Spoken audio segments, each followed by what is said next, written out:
basically, we should have similar squad to what happened last week against Everton.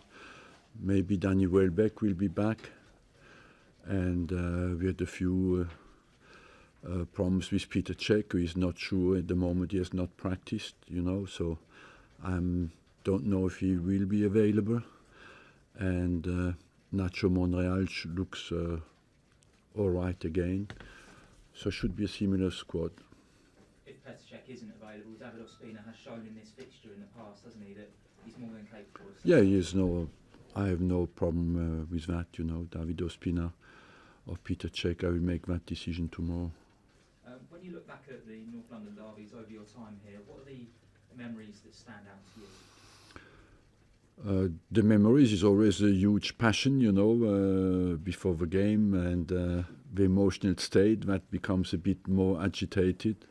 I worked with Pat Rice at the start when I arrived for many years, so he of course got me very quickly on that territory, and so overall it's always a game that is a bit more charged emotionally, because of the importance it has for us, for the fans, for everybody around the club. But this season, I must say as well, for us, it's if you look at the table, it's as well a very important game. Pat Rice, in the past, was one of the key people who told the new players coming in about the importance and the significance of this fixture. Who takes up that role now? Do they even need to be told? Well, the players know, and because we have many players who are here for years. But as well, the good thing in sport is that you have to find a good balance between being rational and emotional. And as much as you have to be certainly emotionally charged because of the importance of a game, it helps you to get the high energy level. Once you're on the pitch, you have as well to be calm and focused and make good decisions, and that's why you have not to let the emotions take over. And at the end of the day, it's down to making good decisions on the football pitch. It's getting quite late to make a call on Petr Cech. Does that not represent something of a risk in a fixture like this? I will not take any risk if he's not 100% fit, for sure, because I have full confidence in David Ospina. You said many years ago that despite this being a local fixture, it wasn't the biggest game on Arsenal's radar during the season. Has that changed much now? Do you see this as among the very biggest games of the season? No, it's the next one, so the next one is the biggest, and it is a big game because we are behind in the table, and we have to make some catch-up. So I must say, personally, I think it's more important mathematically for us to come back as quickly as possible than emotionally charged, because I know the importance of this game for over 20 years, but for us it's an opportunity to come back in the table closer to the Champions League spot, and that is the priority. You have a very good record at Wembley in recent years. Could a factor like that prove decisive in a game like this?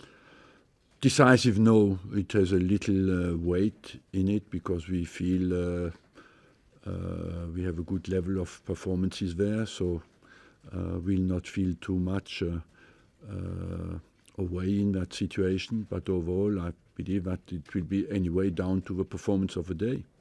Will the Wembley element make much of a difference? I mean, you've not played Tottenham at Wembley in your time here, a couple of games before you arrived. I don't know. I don't think so. I just think for us it will be more to sort out the tactical problems and to be at the level of performance we want to be. We have to play our fluent football, and what Wembley gives you is a good quality of the pitch to allow you to play the kind of game you want to play.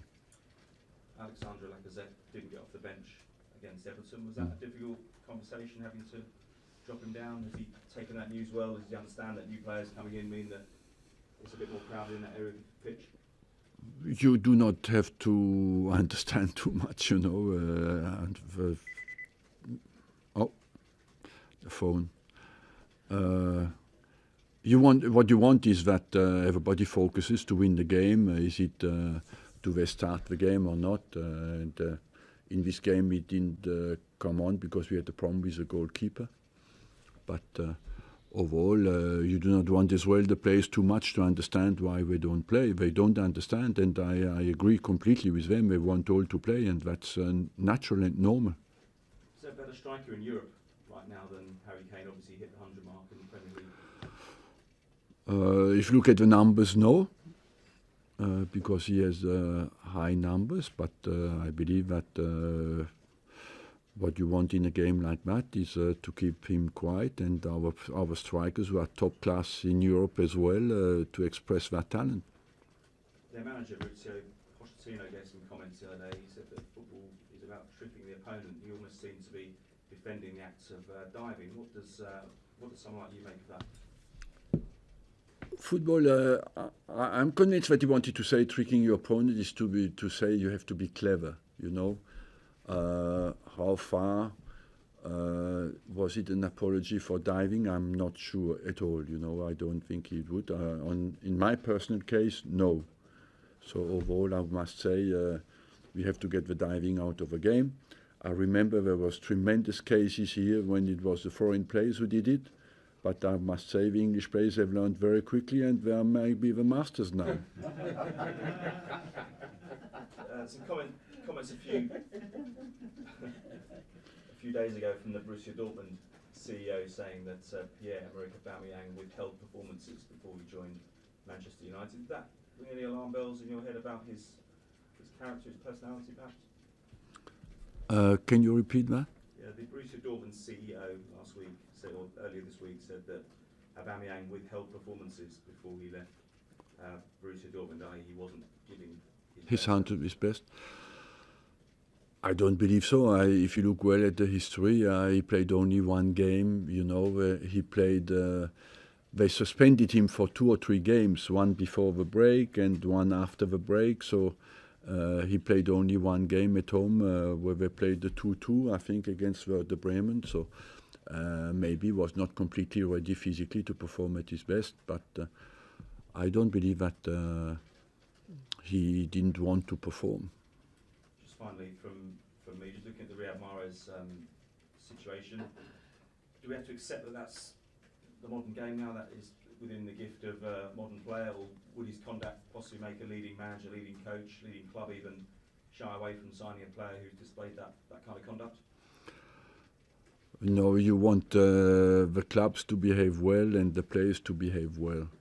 In the case of Mahrez, who I know a little bit the story, I wouldn't like to come out on that because it's very difficult for me to assess what's happening in a different club. So overall, what you want is the players to behave 100% professional and committed to the club. And I wouldn't like to assess the situation at Leicester. It's not my job to do that. Arsene, I know you said that you think diving is something that we need to get out of football. I mean, do you actively tell your players not to dive? I don't tell my players to dive, you know. Do you tell them not to dive? Not to dive, yes. I don't encourage them to dive at all. But if you look at the situation, I think when sometimes you do not want to provoke a dive as well, and sometimes you want your players to be intelligent. They play a little bit with the rules. They make more of it. On a penalty case, that's a little bit. Every striker will do that. You know, they extend a little bit the rules. Where is it? How far can you go? That's down to the referees and to the. I think sometimes at normal speed, it's very difficult to determine, I must say. On that front, as much I can be harsh with the referees, on that front I'm quite tolerant with the referees because when you watch a game live, it's very difficult at 100% pace to distinguish was it a dive or not. Most of the time, when the players go into a goalkeeper, they push the ball away from goal. I think they had a good rule in England when I arrived here. When a striker pushed the ball away from a goal, they didn't give penalties because the only resource the striker has after is to look for a penalty, you know. And in many cases, it's like that now. The guy goes in If he's a goalkeeper, the keeper has the hands off, but of course the guy leaves the leg as long as he can to make sure that the keeper touches him. But it's not really a penalty. The North London derby on Saturday, is it, you said you're a little bit behind Spurs and Liverpool and Chelsea. Is it a must not lose game? I mean, we spoke last week about your away form. It's more want to win game. We want to win this game, and we want absolutely, we have a good opportunity, and we want to take it. I think nearly all of your players would have had some experience of playing at Wembley, but some, like Aubameyang and Mkhitaryan, it'll be their first experience of a North London derby. You've already said it's different to any other game, but in terms of trying to keep their emotions in check, how would you do that? Just by focusing on the performance and on our team play, we want on focusing on how we want to play the game tactically and technically. And once the game has started, these guys have experience. They've played top-level games. You know, they know what is important, and they know that the most important will be to focus on the performance. Finally, I'm sure you've done all your homework on Spurs, but the Newport manager had a little dossier that got leaked this week, and apparently Juventus asked for the dossier on the Spurs' weaknesses. Are you going to ring up the Newport manager and maybe ask for that dossier as well? Yeah, I will call him straight away when I come out of a press conference. Arsene, with the arrival of Aubameyang and Mkhitaryan, have you noticed that the dynamic, the team dynamic within the dressing room has changed, and if so, how? It gives always a new hope, you know, to fresh players who come in with their talent. But the most important will be the team performance. I just spoke in a different interview about Mkhitaryan. He came in, his first experience was at Swansea, was not very positive. After we played against Everton, it was very positive. So that's what you want, is to have a positive history. And then at the start it gives you a swing upwards, but after it has to be backed by their individual performances and by the results of a team. Last week you said that you were going to try to find internal solutions to improve your defence. So have you found those solutions to be able to stop Harry Kane? Answer on Saturday, you know, I can talk and talk and talk. At the end of the day, it's the numbers that will show that. And the best way for us is to have the ball. It's the best way to defend and to take the game to them. And after that, when we don't have the ball, to defend as a team. And lastly for me, when Pochettino arrived in this country 5 years ago, a lot of people were saying, who is he? And similarly, when you arrived in this country, you had Arsene who. Yeah. Have you been surprised by how quickly he has settled into life in the Premier League and how successful he's been? Yes and no, because I think always when a manager comes in that certainly the club has done his homework and that he has some talent, and he has proven that since he's here. So he has done a good job, and that's what you want. You wish every manager who comes into the game, who comes into the Premier League, to bring something special and to be capable to survive in a world that is quite very harsh and very demanding. We sort of touched on the Wembley record already, but you've won the last 9 games you've played there. What is it about Wembley that seems to bring out the best in us? Well, it was always very important games for us, you know, and vital games, and that's why the focus was there. I don't. Is that special linked with the players? No, it's just linked with the fact that at Wembley you play big games where you are under pressure to perform, and we responded every time well to it. Would you prefer to play this game at Wembley rather than White Hart Lane then? Yes, because we have a positive history there, and of course Wembley is a pitch that is of quality, a stadium where you have a big crowd, and there's always a special day in your mind. So overall, yes. You've spoken a lot about the away form and it not really been good enough this season. You mentioned earlier sort of tactical issues with that. What have you kind of identified as the problems away from that? Overall, we lost games with 75% possession, you know, at Swansea, for example. So I believe that we had not the same comfort, maybe, because of a negative history. At the start, it was a bit linked with bad luck, bad decisions.